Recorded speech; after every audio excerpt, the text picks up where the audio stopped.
ত্রয়োদশ জাতীয় সংসদ নির্বাচন উপলক্ষে কালবেলার বিশেষ আয়োজন আসন বিশ্লেষণে আপনাদেরকে স্বাগত জানাচ্ছি আমি মুজাহিদুল ইসলাম। জাতীয় সংসদের ৬৬ নম্বর আসন, যেটি সিরাজগঞ্জ ৫, সেই সিরাজগঞ্জ ৫ আসনের বিস্তারিত তথ্য এবং ইতিহাস আপনাদেরকে আজকের পর্বের মাধ্যমে আমরা জানাবো।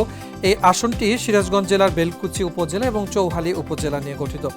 এই আসন তৈরির যে ইতিহাস, সেখানে একটু বিস্তারিত আপনাদেরকে জানাতে চাই। ১৯৯১ সাল থেকে ২০০১ সালের নির্বাচন পর্যন্ত চৌহালি এবং বেলকুচি উপজেলা পৃথক আসন ছিল। তখন সিরাজগঞ্জ ৬ ছিল চৌহালি উপজেলা নিয়ে গঠিত। এর পরবর্তী সময় ২০০৮ সালের নির্বাচনে বেলকুচি ও চৌহালি উপজেলাকে একত্রিত করে সিরাজগঞ্জ ৫ আসন হিসেবে ঘোষণা করা হয় এবং নির্বাচন কমিশন সিরাজগঞ্জ ৬ যে আসনটি ঘোষণা করেছে সেটি শাহজাদপুর উপজেলা নিয়ে গঠিত।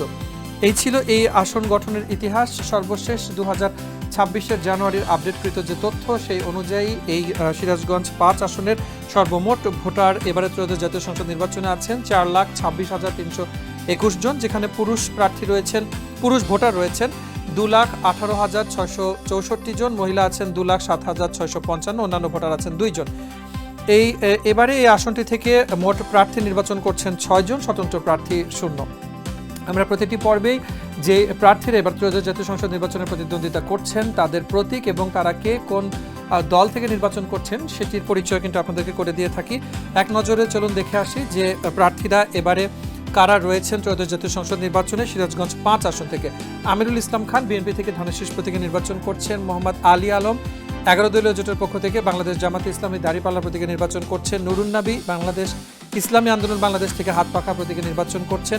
মতিয়ার রহমান বাংলাদেশ কমিউনিস্ট পার্টি থেকে কাস্তে প্রতীকে নির্বাচন করছেন। আকবর হোসেন জাতীয় পার্টি থেকে লাঙ্গল প্রতীকে এবং ইউসুফ আলী গণ অধিকার পরিষদ জিওপি থেকে ট্রাক প্রতীকে নির্বাচন করছেন।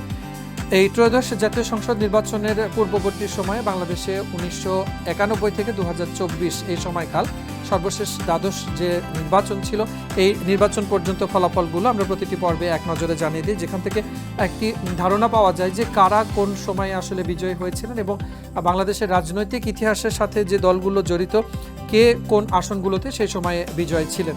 চলুন এক নজরে দেখে নিই। ২০২৪ সালে এই আসনটিতে আব্দুল মমিন মণ্ডল আওয়ামী লীগ থেকে নৌকা প্রতীকে বিজয়ী হয়েছিলেন। তার প্রাপ্ত ভোট ছিল ৭৭,৪২২। ২০১৮তেও আব্দুল মমিন মণ্ডল নির্বাচিত হয়েছিলেন বাংলাদেশ আওয়ামী লীগ থেকে নৌকা প্রতীকে। মোহাম্মদ মজিদ মণ্ডল ২০১৪তে নির্বাচিত হয়েছিলেন, সে সময় তার প্রাপ্ত ভোট ছিল ৯২,৭৩৭।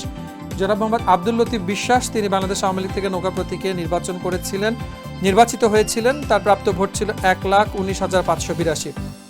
২০০১-এ এই আসনটি বাংলাদেশ জাতীয়তাবাদী দল বিএনপি প্রার্থী মেজর অবসরপ্রাপ্ত মঞ্জুর কাদের নির্বাচিত হয়েছিলেন, তার প্রাপ্ত ভোট ছিল ৭৬,৪৯৮। ১৯৯৬ মোহাম্মদ শাহজাহান আওয়ামী লীগ থেকে নৌকা প্রতীকে নির্বাচিত হয়েছিলেন, তার প্রাপ্ত ভোট ছিল ২৯,৫৯২ এবং ১৯৯১-এর যে নির্বাচন, সেই নির্বাচনে এই আসনটি থেকে বিজয়ী হয়েছিলেন মোহাম্মদ আনসার আলী সিদ্দিকী, সে সময় তার প্রাপ্ত ভোট ছিল ১৫,৪৩৩।